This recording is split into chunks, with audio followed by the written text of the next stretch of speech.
Quais são os fatores predisponentes para essa síndrome na absorção? Erros de manejo tanto já no incubatório, como a contaminação de máquinas por fungos e bactérias, os erros de vacinação ou, no caso, também os estresses na aplicação dessa vacina, o próprio processo de desidratação no incubatório que a gente abordou anteriormente, através do elevado tempo entre o nascimento e expedição, por exemplo, ou no transporte, é uma causa de estresse de manejo. Agentes de transmissão vertical colaboram para o aumento do estabelecimento dessa síndrome, por exemplo, anemia e salmonela. As intoxicações na primeira semana, representada por micotoxinas, toxinas bacterianas de salmonela, de coli, até de Clostridium perfringens, drogas que nós utilizamos como 3-ditro, quinolonas e ionóforos, e as aminas biogênicas que a Nery também colocou para vocês. Erros de alimentação ou de nutrição de matrizes também são responsáveis por mau desenvolvimento, tanto pré quanto pós-natal, porque tem prejuízo nutricionais que foram transmitidos para os pintinhos. Isso também causa alterações no apetite dessas aves, até levando ao hábito de ciscar. Erros também no manejo inicial, muito importante, amplitudes térmicas, tanto frio quanto calor, abertura de círculo incorreta, a ventilação, ou seja, a eliminação de gases como CO2, como amônia, a eliminação da poeira, ou seja, aquele ar viciado do aviário, isso colabora para o estresse das aves. O espaço ou densidade também é estressante, ou seja, altas densidades no pinteiro. Quantidade de comedouros e bebedouros e também a sua distribuição e a sua proporção por ave alojada é muito importante, tá? Para que a ave tenha super oferta, acesso ao alimento e não venha a ciscar. Tá? A qualidade importantíssima da água de bebida, tanto físico-química quanto microbiológica. A qualidade da cama também, ou seja, fungos, micotoxinas e umidade elevada também provocam estresse nessas aves. A presença de cascudinho também favorece o comportamento de ciscar a cama, ou seja, eles vão aprender a ciscar a cama através da curiosidade de comer o cascudinho, então é muito importante também que se controle o cascudinho. Quais são os sintomas clínicos?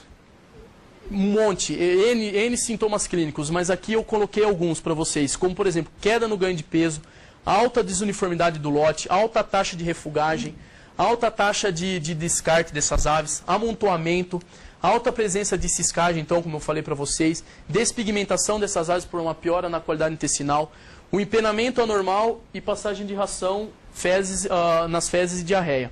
Então aqui alta desuniformidade do lote, com vários tipos de tamanho de pintinho, amontoamento, alta ciscagem desses lotes, os empenamentos anormais, então aí os pintos helicópteros, a presença de diarreia, então, e alta passagem de ração na cama, com a perda da qualidade dessa cama, tá? As lesões que a gente pode observar. Podemos observar lesões como proventriculite, ou seja, todos os vírus que têm tropismo entérico, eles podem, então, causar essa proventriculite, por exemplo, até a anemia, o Newcastle, o Gumboro, e o caso aqui, o próprio Helvírus. A enterite inespecífica com um conteúdo aquoso. As paredes intestinais, cronicamente, vão ficando mais finas, friáveis e distendidas por gases. Temos degeneração e atrofia de pâncreas, aqui é uma associação que se faz também com o Helvírus. Degeneração femoral até por aquelas questões de osteoporose e sinais de imunossupressão. Então, aqui, intestinos pálidos, finos, com conteúdo distendido por gases, conteúdo líquido, passagem de ração, as atrofias de pâncreas, as proventriculites e o diagnóstico dessas enfermidades. Através dos sinais clínicos, é muito difícil de a gente fechar um diagnóstico de síndrome da má absorção pela complexidade dos agentes etiológicos e inúmeros agentes. Através do isolamento viral, como eu falei para vocês, é muito difícil também. A questão da sorologia é importante para a gente avaliar também o status imunológico ou desafios por exemplo, o Helvírus. A prevenção e controle é o que, na minha opinião, é o mais efetivo ou mais importante. Porque consiste no quê? Lotes que a gente observou que tem algum problema ou suspeita dessa síndrome da má absorção, o que é necessário a gente fazer? Uma pesada limpeza e desinfecção desse aviário, um vazio sanitário superior a 14 dias, a troca de cama desses aviários, elimina toda a cama desse aviário, a correta abertura dos círculos, tá? Que também evita, então, a alta densidade e o estresse, e também a correta proporção e distribuição dos comedouros e bebedouros para, então, facilitar a oferta de alimento para essas aves. Os micoplasmas. principalmente aqui causado pelo Galisepticon eosinove. Eles são responsáveis por grandes perdas econômicas quando não controlados, principalmente pela perda de desempenho zootécnico dessas aves. Responsável pela transmissão pode ser vertical quanto horizontal. As condições ambientais são favoráveis de temperatura e umidade, fazem com que esse agente ele sobreviva, apesar de que essa colônia aqui mostra o micoplasma, ele não ser caracterizado nem como um vírus, nem como uma bactéria, porque ele não tem parede celular. Então, teoricamente, entre aspas, a gente observa que nas literaturas falam que ele é de uma fácil eliminação do ambiente. Só que a gente sabe muito bem que, na realidade, isso não acontece. Então, muitas vezes por causa dessas condições ambientais favoráveis, de temperatura e umidade envolvido por matéria orgânica, então ele pode sobreviver por longos períodos.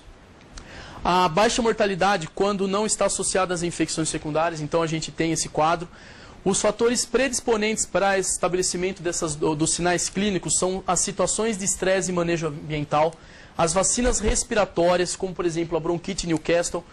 Então a gente tem aqui então problemas de a gente já ter um agente respiratório presente no sistema respiratório das aves. E a gente administra uma vacina para essas aves, então a gente tem uma exacerbação da reação vacinal ou ao estabelecimento da doença clínica.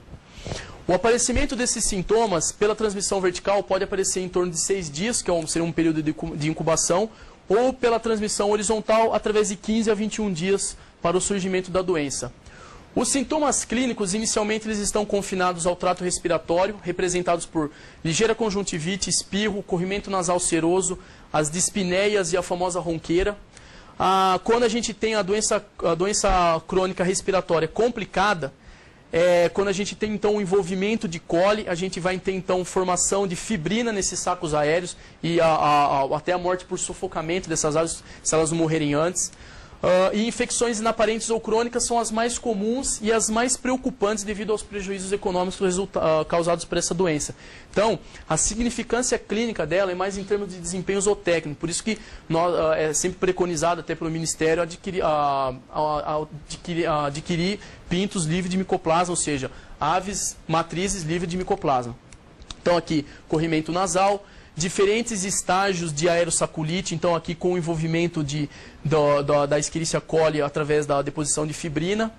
O diagnóstico ele pode ser pelo histórico clínico, tá, até informações das matrizes, o isolamento laboratorial do agente, que não é tão comum de ser realizado, e as provas de sorologia que são muito utilizadas até para monitoria, como por exemplo a inibição da hemaglutinação. É um método usado para pintinhos, porque ele vai identificar imunoglobulina G. Essa imunoglobulina G, então vai representar que o pintinho teve imunidade passiva ou essas aves tiveram contato com o micoplasma nas matrizes e então tem sorologia positiva para micoplasma.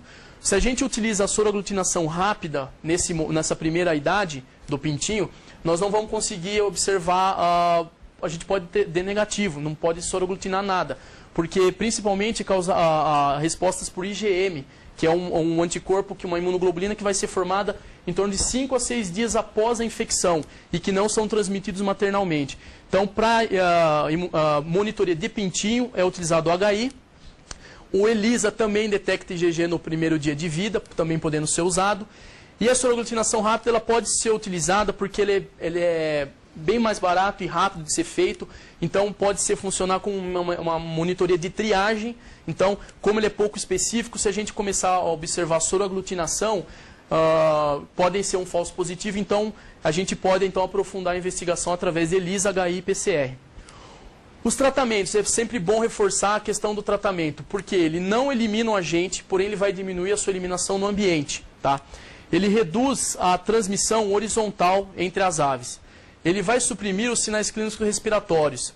Porém, a viabilidade econômica deve ser investigada porque os agentes, os antimicrobianos que têm eficácia consistente contra esse tipo de agente, eles são muito caros, que são representados pela tilosina e lincomicina, por exemplo. E pode ser indicado ou posicionado, então, estrategicamente para aqueles lotes que sabidamente são contaminados através das matrizes. Então, no caso da sulfa com trimetoprim e enrofloxacina, pode ser indicado, então, no caso de complicações por coli. A prevenção é adquirir aves livres de micoplasma de preferência e corretas medidas de biossegurança, tanto na matriz, que é muito importante, quanto também no pintinho.